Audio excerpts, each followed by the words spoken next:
নমস্কার বন্ধুরা, সবাই কেমন আছেন? আজকে ভিডিওটা একটু অন্যরকম। গতকাল ছিল জন্মাষ্টমী। আমাদের বাড়িতে খুব আধুনিকভাবে জন্মাষ্টমীর পুজো কিন্তু হয় না।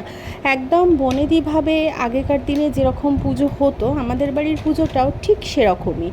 তো সেই কারণেই আমি ভাবলাম যে আধুনিকতার বাইরে গিয়ে একটু অতীতে বিচরণ করা যাক। তাহলে আজকের পুজোটা আপনাদের সাথে শেয়ার করব বলেই ভিডিওটা বানিয়েছি।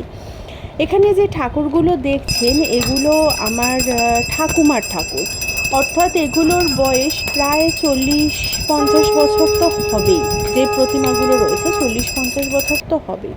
তাই কাঁসার সমস্ত মূর্তিগুলো অনেকটাই কালো কালো মতো হয়ে গেছে। হ্যাঁ, অনেকে দোকানে দিয়ে দেন পালিশ করতে, কিন্তু আমরা দিই না। আমরা যেহেতু প্রতিষ্ঠা করা, সেজন্য বাড়িতেই আর কি পরিষ্কার করে নিই। আর কালকে সেভাবেই সকালবেলা সব সাজিয়ে গুছিয়ে নিয়েছিলাম।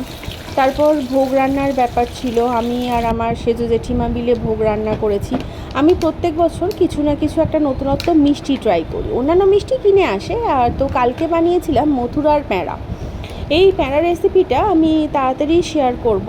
সামনেই আসছে রাধা অষ্টমী, বোধহয় সেপ্টেম্বরের 11 তারিখ নাগাদ। তো আপনারা চাইলে রাধা অষ্টমীর দিনে প্যাঁড়াটা বানাতে পারেন, ভীষণ ভালো হয়েছিল। মেনুতে ঘিয়ের লুচি ছিল।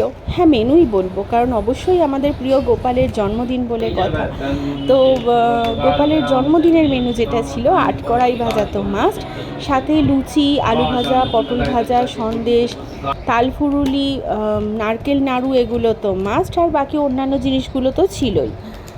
সব মিলিয়ে বেশ একটা অন্যরকম দিন। তো আপনাদের সবার বাড়িতে জন্মাষ্টমীর পুজো কেমন কাটলো অবশ্যই জানাবেন কমেন্টে।